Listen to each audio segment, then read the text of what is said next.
Olá pessoal, boa noite, boa tarde a todos. Eu vim trazer aqui agora a justificativa, né, a resposta daquele caso que a gente colocou, né, que a gente esclareceu, colocou para vocês esclarecerem.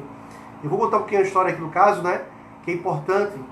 Astrogildo, empresário, e sua esposa, famosa influência pernambucana, estavam em uma lua de mel na praia de Muro Alto, onde ficariam até a celebração do Ano Novo de 2019. No dia da virada do ano, por volta das 9 horas, enquanto sua esposa estava no banho, ele aproveita do momento para bisbilhotar o seu celular e se depara com mensagens íntimas trocadas com o ex-namorado dela. Tomada por torre do ciúme, entra no banheiro, agarra pelo pescoço, estrangulando-a, até ceifar a vida. Em seguida, ele veste a roupa, o corpo, né, com vestido de casamento, deita na cama. Ato contínuo, ele toma banho e se apresenta à delegacia confessando toda a prática do crime. Em sede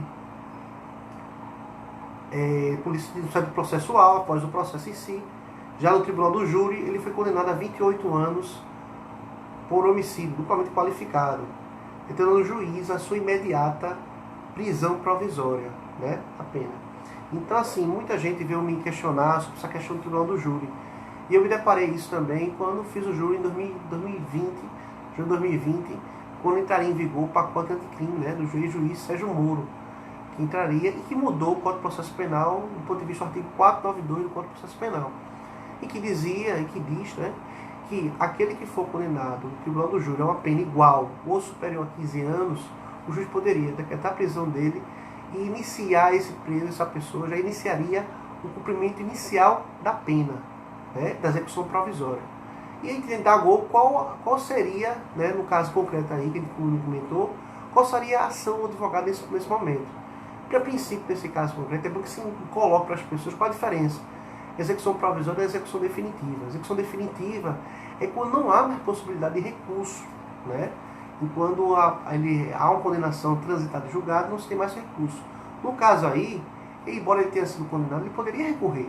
Então a orientação para quem dá para os advogados nesse processo, primeiro, apresentar o recurso de apelação e de forma incidental, dentro da própria apelação, pedir o efeito suspensivo que está no próprio artigo 492, para que a prisão em si não seja determinada, cumprida, lógico, concomitante, devido à celeridade que se tem do processo e de razão da prisão, do risco que se tem dele iniciar o cumprimento da pena, entraria com habeas corpus no tribunal, tentando cessar esse constrangimento legal. E lógico, com esse habeas corpus, por isso o remédio constitucional mais célere, daria essa condição. Há uma tese, um entendimento de algumas correntes, uma da corrente hoje é a corrente do ministro Luiz Roberto Barroso, de que os vereditos no tribunal do júri são soberanos, de conformidade com a Constituição, né? Que hoje o tribunal do júri ele é competente para julgar os crimes dolosos contra a vida. E há um entendimento, por ser soberano o julgado perante o tribunal do júri, que não poderia ser modificado esse entendimento. E aquela presunção de inocência que vigora com relação a esse acusado, ela se enfraquece diante disso, diante de uma condenação dessa. Só que há um outro entendimento, que é o limite majoritário do STF, que entende que a presunção de inocência é algo inerente e está previsto na Constituição. Então, não é passível de remendos. Então, devido a isso, né, um recurso extraordinário que chegou ao STF, um caso muito similar, né, hoje esse recurso extraordinário está de posse do ministro Luiz Roberto Barroso, que já tomou uma decisão com relação a esse caso, para se adequa à constitucionalidade ou não do artigo 492 dessa inovação legislativa que veio com o pacote anticrime do juiz Sérgio Moro, que isso modifica o rito do processo penal. Então, assim, caso uma pessoa esteja respondendo um processo pelo tribunal do júri e venha a ser condenado a uma pena igual ou a superior a 15 anos, poderia o juiz iniciar a execução da pena provisória naquele momento? A resposta pelo STF é não. Hoje foi dada repercussão geral nesse mesmo processo, que está para ser julgado no STF, que é um caso de muita importância, porque envolve todo o Brasil, repercussão geral. Então, assim, qual é o entendimento que a gente coloca para os advogados e para aqueles que atuam na área estudantes e aqueles que atuam na área criminal, efetivamente? Você vai ter que entrar com duas medidas aí. Primeiro, recurso de apelação, dentro do prazo legal de 5 dias, você interpor recurso de apelação e apresentar essas razões e nas razões do recurso de apelação você pedir esse efeito suspensivo, contanto que demonstre que não seja um recurso protelatório, que seja só para segurar tempo, que realmente seja passível de uma modificação daquela decisão com a absolvição daquele réu. Né? Isso é um entendimento dentro da própria lei, mas há um entendimento majoritário do STF que não caberia em momento nenhum essa execução provisória. Na prática dos advogados, essa execução provisória só poderia iniciar ou começar se o réu já estivesse preso. Né? O réu estando solto, dispondo de processo de liberdade, essa possibilidade seria muito remota, até porque, uma vez dispondo de processo de liberdade, até perante o tribunal do júri, uma vez recorrendo, normalmente na prática da advocacia, o juiz dá o direito daquela pessoa, aquele acusado que foi condenado, de responder em liberdade. Mas hoje, com alguns entendimentos, e como disse, cada juiz pensa de uma forma, né, devido a essa repercussão já que foi dado, embora que não tenha sido ainda julgado o caso, há um entendimento que não se pode efetivamente iniciar o cumprimento da pena. Isso foi o caso do presidente Lula também, na DST, e outros processos que consideraram que a não iniciação dessa execução provisória, que há um princípio de que a condenação em segundo grau, que foi modificada, a manutenção da condenação em segundo grau, e o início dessa execução provisória, a execução da pena que se daria, foi afastado pelo STF. Então hoje ainda vigora o princípio da presunção de inocência. Então é dado a ele o direito de responder o processo de liberdade. Nesse caso concreto aí, por mais grave que tenha sido o crime em si, né, que é importante, mas por mais grave que tenha sido o crime, é dado o direito a ele de responder o processo de liberdade pelo princípio da presunção de inocência. Né? Qual era o objetivo aí? Se o juiz quisesse realmente que ele permanecesse preso, deveria decretar prisão preventiva dentro dos argumentos do artigo 312 do Código de Processo Penal, né? Demonstrando os pressupostos do fato, né? A autoria, a materialidade, bem como também, né? Mostrando o risco à garantia da ordem pública, no caso ele vinha a ser solto, ele cometesse algum tipo de crime, demonstrando cabalmente isso, a conveniência da instrução que já tinha sido definitiva, e bem como o risco de que ele vinha a ser evadido do local ou ao fugir. Mas isso tem que ser de forma fundamentada, de forma bem clara e concisa. Isso é um dos fatos. Então, é importante que, para que você que entrou agora, que você entenda o caso em si, que é importante que você entenda que esse caso foi um caso concreto que nós trouxemos aqui para esclarecer uma inovação legislativa que foi trazida pelo ex-ministro Sérgio Moro, né, que foi aprovado no Congresso Nacional no final de 2019, que já vigoraria um mês depois, já em meados de janeiro de 2020. Então, assim, houve várias modificações. Isso é o artigo 492 do Código de Processo Penal, que possibilitava o quê? Que o juiz, após a condenação, né, pelo Conselho de Sentença, pudesse decretar prisão e, de imediato, determinar o início de cumprimento de pena provisório desse acusado que foi condenado pelo júri. Só que nós entendemos que o recurso de apelação, ele estando solto, você não poderia ir em contra a isso. E o STF se posicionou nesse sentido. Então, um caso muito interessante, muito polêmico. Até peguei um caso em meados de 2020, próprio janeiro, que nosso cliente veio a ser absolvido também por uma acusação injusta, né? Mas que isso, se não houvesse esse entendimento, o meu cliente, caso viesse a ser condenado, poderia o juiz, no entendimento dele, ter iniciado o cumprimento da execução provisória da pena. Então, há uma diferença. A execução definitiva é quando não há mais recurso. A condenação transitou em julgado, ele vai iniciar o cumprimento da pena definitiva. Já a execução provisória, não. Isso é um questionamento que as pessoas têm uma confusão muito grande, né? Para muitas vezes, pelo sistema carcerário nosso ser muito lento e difícil, né? Há alguns entendimentos que, uma vez o réu estando preso há muito tempo já com o tempo até de progredir regime, caso tivesse iniciado a execução da pena provisória, nesses casos, há um entendimento que muitas vezes é até interessante essa execução da provisória da pena, porque ele já está muito tempo preso, que ele já está um tempo até de progredir de regime, caso a sua pena fosse já definitiva em relação a isso.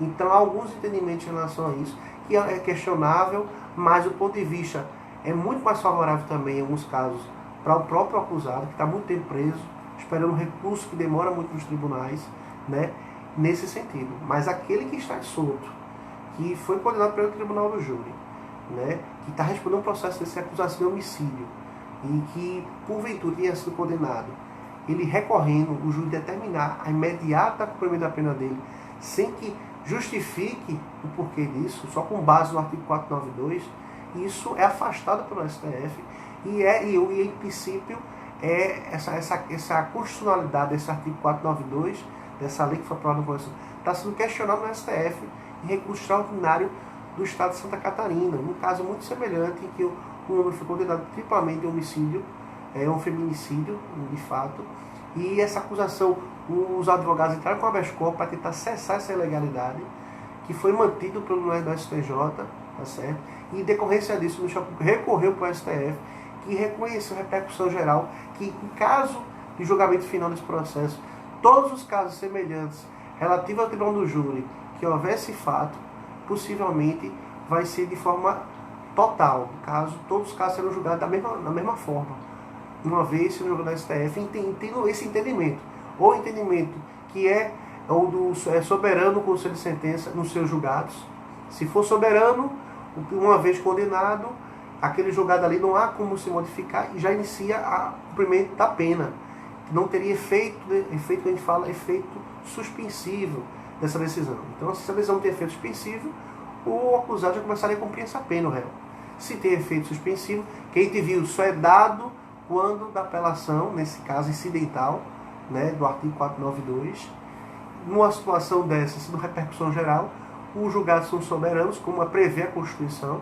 Então, no artigo 38, inciso C, né, artigo 5º e a linha C da Constituição Federal, são soberanos julgados, que não há essa discussão. O tribunal hoje não é dado direito de revisar, do ponto de vista o julgado, para modificar a decisão, mas sim remeter a um novo julgamento, uma vez que as provas são contrárias às provas dos autos, ou anular o julgamento em relação a isso e fazer um novo julgamento em relação a esse fato. Então, assim, é um caso muito interessante.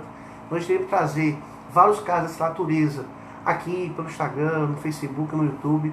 Você pode estar nos acompanhando também. E a gente vai tentar mostrar e trazer um pouco do direito, do dia a dia do advogado criminalista, que muitas vezes as pessoas não sabem, né? Como é que um advogado tem que se portar, como é que se inicia realmente a carreira de advogado criminal, que muitas vezes as pessoas têm uma falsa ideia de que você é muito difícil, não é aquela realidade. É uma atividade gostosa, é interessante. A advocacia, você pode advogar com um criminalista e ter uma vida muito proveitosa, uma profissão muito exitosa também. Mas assim, é importante você persistir. O advogado precisa persistir nisso, porque ele tem que acreditar nessa realidade. E como eu disse, é importante como colocar na situação dessa. Qual é a dica que eu dou do ponto de vista, no caso desse do júri popular? Caso você tenha um cliente seu que esteja no júri popular e seu cliente já vinha a ser condenado, primeira coisa, e se o cliente estiver respondendo processo solto também, primeira coisa é estar com habeas corpus, né, nesse caso aí, alegando-se constrangimento essa legalidade e concomitantemente com apelação e com pedido incidental de efeito suspensivo. Então, são duas medidas para uma mesma situação. Lógico, dentro do prazo, em relação ao recurso de apelação, e habeas corpus o mais rápido possível, para que o seu cliente não inicie uma execução da pena de forma injusta, né, embora seja previsto hoje no Código de Processo Penal, mas do ponto de vista doutrinário e jurisprudencial, vindo com o entendimento que se tem hoje do STF, que não é se dado o direito, que tem que se esgotar todos os recursos, não é inadmissível admitir que um recurso, uma vez interposto, o réu possa vir iniciar a pena, se uma vez ele possa vir até no final ser absolvido. Que é esse entendimento que a gente entende também no caso do Tribunal do Júri. Então, pessoal, esse foi o nosso posicionamento. Nos acompanhe no Instagram, no Facebook, no YouTube também. Quero agradecer a todos que estão nos acompanhando aqui, estão nos vendo. Vamos ver mais, vamos trazer outros casos interessantes, né? Esse caso de hoje foi o Tribunal do Júri, né, em relação a esse fato específico, essa inovação legislativa que foi trazida pelo ex-ministro Sérgio Moro, né, que modifica o rito do processo penal no Tribunal do Júri, que isso é muito relevante. Então, é importante que todos estejam atentos. A advocacia é no dia a dia, da prática, e vai trazer muita prática da advocacia criminal para os advogados de outras áreas também, que queiram advogar na área criminal, advogados iniciantes, estudantes também. Esse é o nosso papel. Fique conosco, nos acompanhe aí pelo Instagram, né, que é muito interessante. Se alguém tiver alguma dúvida, né, que aí pode esclarecer em relação a isso também, isso é muito bom. Deixa eu ver aqui se tem alguma dúvida, pessoal. Deixa eu ver, não tem dúvida nenhuma, pessoal. Agradecer a vocês e vamos embora, vamos para frente. que a advocacia é muito importante, a advocacia criminal. Escude, acompanhe, nos acompanhe, que vocês vão conhecer um pouquinho mais da nossa advocacia. Um abraço a todos.